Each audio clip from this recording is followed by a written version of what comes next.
Students, today we are going to study about the next part uh, on page number 88. Before going to start today's lecture, in the last period we have discussed about the icebreakers on page number 87 about the poem number 2.5 eyes versus nose. So today we are going to study about page number 88, the poetic history of William Cowper, who is the romantic poet, who is the poet of nature and everyday life. So today we are going to discuss about the poetic history on page number 88. William Cowper was one of the most popular 18th century English poet. हा William Cooper जो आहे ना, यावेळचे एक romantic poet किंवा poets who loving the nature. तर त्या काळातले poet कोणकोणते आहेत, तर ते पोएट आहेत पी शेल्ली. म्हणजे जसे विल्यम कूपरनं निसर्गाविषयी लिहिले, तर निसर्ग किंवा एव्हरीडे लाईफविषयी लिखाण करणारे रोमॅन्टिक पोएट म्हणजेच 19th सेंचुरी पोएट्स. तर त्याची लिस्ट बघा काय काय आहे की पी शेल्ली, बायरन, कीट, वर्ड्सवर्थ, एस.टी. कोलरिज आणि हा आपला विल्यम कूपर. हे रोमॅन्टिक पोएट किंवा 19th सेंचुरी पोएट आहेत की जे पोएट निसर्ग आणि दैनंदिन जीवनाविषयीचं लिखाण केलेलं आहे. इमॅजिनेटिव्ह पोएम्स यामध्ये जास्त असायच्या. तर पुढं बघा, 18th सेंचुरीमधला एक प्रसिद्ध कवी, इंग्लिश कवी म्हणून यांची ख्याती आहे. अँड कंप्रायझर्स ऑफ अ हाईम, त्याचबरोबर भजन कीर्तन, हाईम म्हणजे भजन, भजन कीर्तनाविषयी लिखाण करणारा हा कवी. His a poems deals with nature and everyday life. यांच्या कविता ज्या आहेत निसर्ग आणि दैनंदिन जीवनावर आधारित असतात किंवा होत्या. He is aptly described by Samuel T Coleridge. In short, S T. Coleridge यांनी त्यांच्याविषयी गौरवोद्गार काढलेले आहेत विल्यम कूपरविषयी. काय काढलेले आहेत बघा, as the best modern poet of his times. तर त्या टाइम्स म्हणजे कोणता, तर 19th सेंचुरीमधला एक चांगला आधुनिक कवी म्हणून गौरवोद्गार एस.टी. कोलरिज, की जे त्या काळातले कवी होते, त्यांनी उद्गार काढलेत about William Cowper. Though he studied jurisprudence म्हणजेच न्यायशास्त्र, जरी त्यांनी न्यायशास्त्र किंवा लॉ विषयीची पदवी घेतली तरीसुद्धा he later admitted that he was not much inclined to the legal profession. जरी न्याय कायदेविषयीची पदवी घेतली तर त्यामध्ये ते जास्त दिवस अडकून राहिले नाहीत, म्हणजे त्यांचा इंटरेस्ट त्यात क्रिएट राहिला नाही. He wrote, happy is one who knows just as much of the law to make himself as a little merry now. तर कायद्याविषयीचं फक्त एकच हॅप्पी नावाचं त्यांनी लिखाण केलं आणि त्याच्यातून त्याने अनुभवला. देन विथ द सॉलमनिटी सोहळा ऑफ द ज्युडिशियल प्रोसिडिंग्स. आणि त्यांचा तो कायद्याविषयीचा जो अभ्यास आहे तो तिथंच थांबवला. नोज वर्सेस आयज is a satire on judiciary system. तर ही जी आता प्रेझेंट पोएम आहे, तुम्हाला थीममध्ये उपयोगी वगैरे येतं, हे कशाविषयी कविता आहे एवढ्यात लक्षात ठेवा. नोज वर्सेस आयज म्हणजे नाक विरुद्ध डोळे. ही जी कविता आहे ती काय आहे, सटायर म्हणजे विडंबन किंवा टीकात्मक परीक्षण. कशावरती, ऑन द ज्युडिशरी सिस्टम, म्हणजे जी आपली कायदेविषयीची कायदे पद्धती आहे ना, आत्ताची प्रेझेंट कायदे पद्धती आहे किंवा त्यावेळची कायदे पद्धती आहे की न्याय, अन्याय, कोर्ट आणि कोर्टाची पद्धती. तर ह्याच्यावर विडंबन म्हणून या कवितेतून उल्लेख केला की मानव ही जी यंत्रणा चालवतो तो मानव, आणि मानवच चुकीचे निर्णय देतो म्हणून टीकात्मक परीक्षण केलेलं आहे इथल्या ज्युडिशरी सिस्टम म्हणजे कायदेविषयी किंवा कायदे पद्धतीवरती. It also mocks at the stone blind justice in the humorous manner. Stone blind justice, अगदी अंध डोळ्याने दिलेला निर्णय आहे ना, तसा कायदे पद्धतीत निर्णय दिला जातो, अंध निर्णय. आणि मग तोच इथं ह्युमरस मॅनर म्हणजेच विनोदी पद्धतीनं मांडलेला आहे कवीनं. Emphasizing upon the lack of empathy आणि खऱ्या माणसाच्या विषयी, ज्याच्यावर अन्याय होतोय त्या माणसाविषयी सहानुभूती या कवीने इथं व्यक्त केलेली आहे. अँड कॉमन सेन्स, सर्वसामान्य माणसावर होणारा डिसजेज, अन्याय, हा या कवितेतून इथं व्यक्त केलेला आहे. आता कवितेचं लाईन बाय लाईन मिनिंग आपण बघूयात. Page number 88. Line by line meaning बघण्यापूर्वी कवितेची समरी बघून घ्या अगोदर, की या कवितेत मानवी ऑर्गन्स किंवा ह्युमन ऑर्गन्स, मानवी अवयव हे मानवाचं प्रतिनिधित्व म्हणजेच मानवावरती क्रिटिसिझम म्हणजेच मानवावरती टीकात्मक परीक्षण करण्यासाठी वापरलेले आहेत. कोणते कोणते अवयव आहेत की जे अवयव यांची भांडण, वादविवाद, वादी प्रतिवादी, ही कोर्टात गेलेली केस आणि कोर्टामध्ये हे दोन वादी आहेत म्हणजे नाक आणि दुसरा प्रतिवादी आहे आईज. तर ह्यांचं भांडण कशाविषयी आहे? हा जो चष्मा आहे या चष्म्याविषयी. तुम्हाला आम्हालाही जनरली माहीत आहे की चष्मा कोणासाठी बनवतात? नाकासाठी का डोळ्यासाठी? नक्कीच डोळ्यासाठी. पण इथं नाक म्हणतं की चष्मा माझ्यावर टेकतोय, सगळा आधार दोन्ही बाजूला का मी मध्ये नसेल तर चष्मा चेहऱ्यावरती, चेहऱ्याला सुद्धा व्हॅल्यू नाही नाकाशिवाय. आणि मग चेहऱ्यावरती या नाक कुठं म्हणजे चष्मा कुठं राहणार नाही. म्हणजे चष्मावरती अधिकार माझा असं नाक सांगतंय. आणि डोळासाठी चष्मा बनवला आहे तुम्हालाही माहीत आहे. पण इथं वकील म्हणून पहिलं म्हणजे नाक वादी, आईज प्रतिवादी, आणि ह्या दोघांचं भांडण वकील म्हणून वकिलकी घेतली जिभेनं, टंग. आणि चष्मा कुणाचा यावर जिभेनं वकिलकी जवळजवळ 8 कडव्यातली 6 कडवी नाकाच्या बाजूनं युक्तिवाद मांडला आणि राहिलेली 2 कडवी जिभेच्या बाजूनं युक्तिवाद मांडला. साहजिकच जिभेनं युक्तिवाद हा पहिला 8 कडवी नाकाच्या बाजूनं मांडली, तर राहिलेली 2 कडवी डोळ्याच्या बाजूने युक्तिवाद मांडला.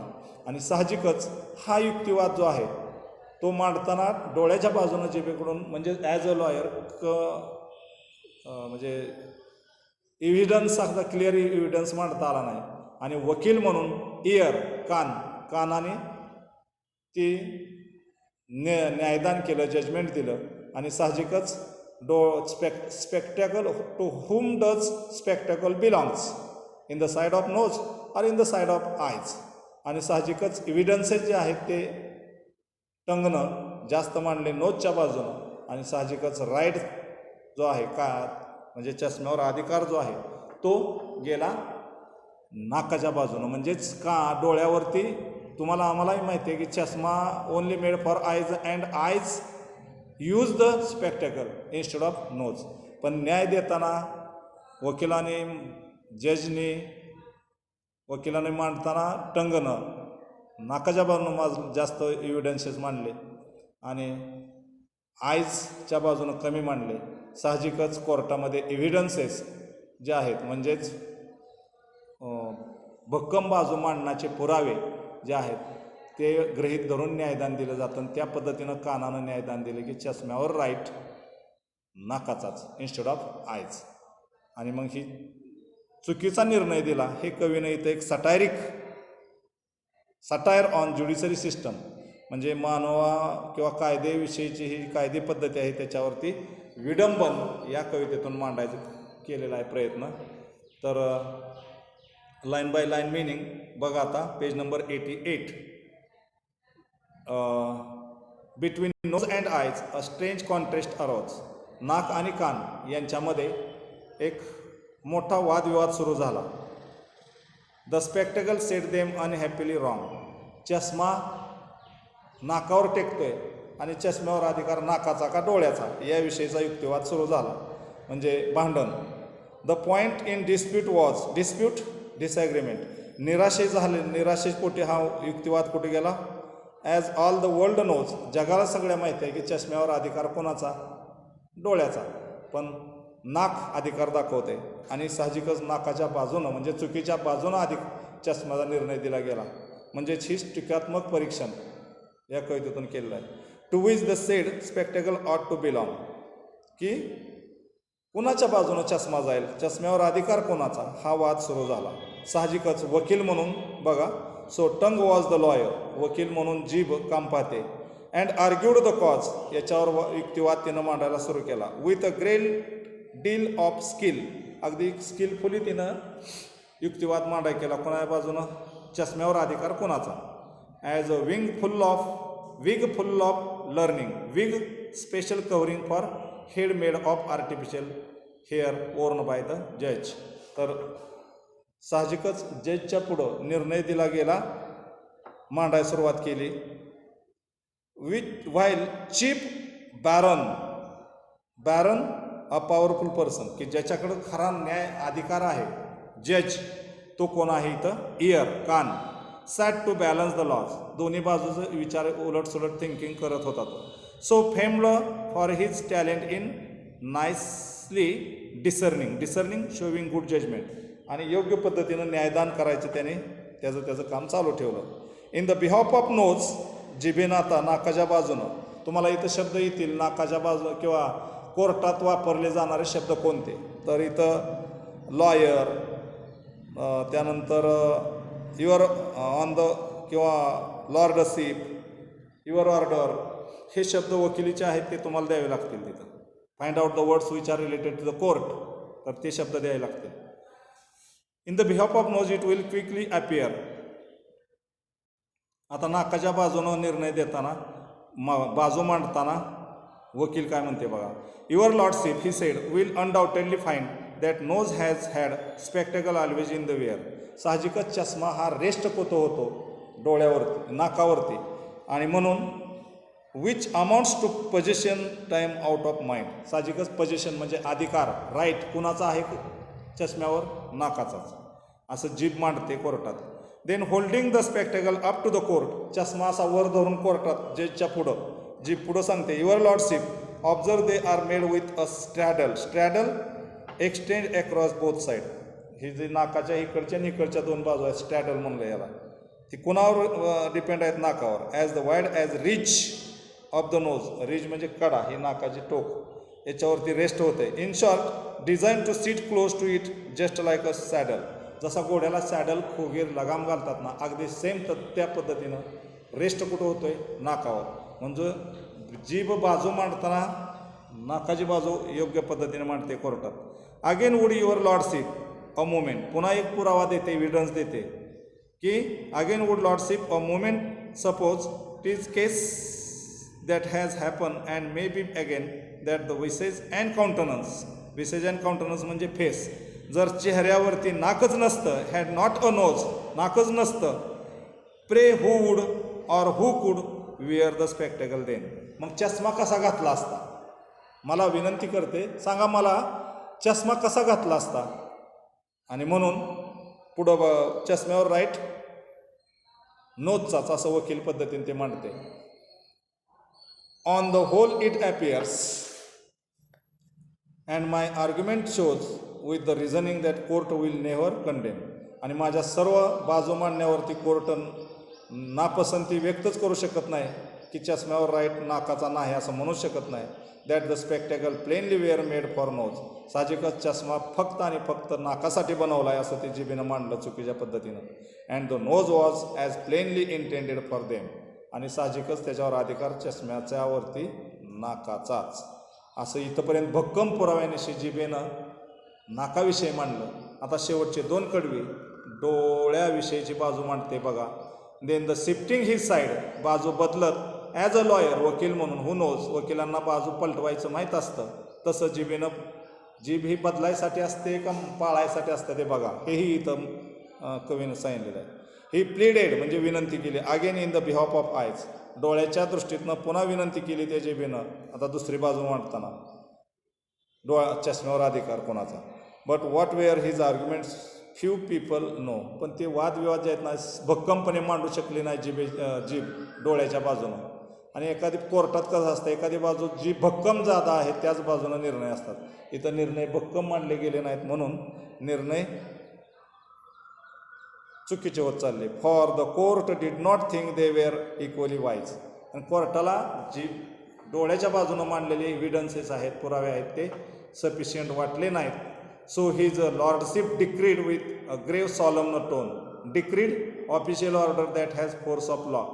कायद्याने एक ऑर्डर देण्यात गेली आली की ते decisive and clear without one if or but that whenever the nose put his spectacles on. जोपर्यंत नाकानं चष्मा वर धरून ठेवलाय, पेलून धरलाय, तोलून धरलाय, म्हणजे साहजिकच त्याच्यावर अधिकार नाकाचाच. By daylight or candlelight I should be shut. दिवसा आणि रात्र डोळ्याने बंद राहावं, डोळे बंद ठेवावेत, असाच निर्णय गेला. आणि चुकीच्या पद्धतीनं म्हणजेच नाकाच्या बाजूने निर्णय गेला. म्हणजेच नोज वर्सेस आयज is a satire on judiciary system. नाक विरुद्ध कान ही जी कविता आहे ती कायदे पद्धतीवरती विडंबन केलं आहे. या कवितेत अशा पद्धतीनं एक मानवी क्रिटिसिझम मांडण्याचा प्रयत्न कवितेमध्ये केला गेलेला आहे. तर पुढच्या तासाला आपण फिगर्स ऑफ स्पीच बघण्यापूर्वी याच्यामध्ये इन्व्हर्जन हा फिगर ऑफ स्पीच आहे. आणि इन्व्हर्जन म्हणजे आदला बदल. यात साईड कोणाची, जिभेची आणि नाकाची आणि आईच, तर साईडसुद्धा बदलली म्हणून इन्व्हर्जन फिगर ऑफ स्पीच. इन्व्हर्जनचा अर्थच आहे आदला बदल. इथं बाजू डोळ्याची न घेता नाकाची घेतली, आदला बदल झाले. तसाच फिगर ऑफ स्पीच आहे इन्व्हर्जन. म्हणजे sentence pattern is not correct, that is not in SV order and we have to arrange it in a correct prose order.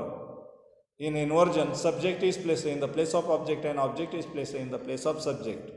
Suppose, for example, आपलं SV ऑर्डरनं वाक्य काय पाहिजे, आय एम गोईंग पुणे. ऐवजी इन्व्हर्जनमध्ये कसं वाक्य असतं, Pune comma I am going. आणि मग यामध्ये सेंटेन्स पॅटर्न जो आहे तो करेक्ट नाही असं म्हणायचं. मग उत्तर लिहिताना inversion double dot sentence pattern is not correct.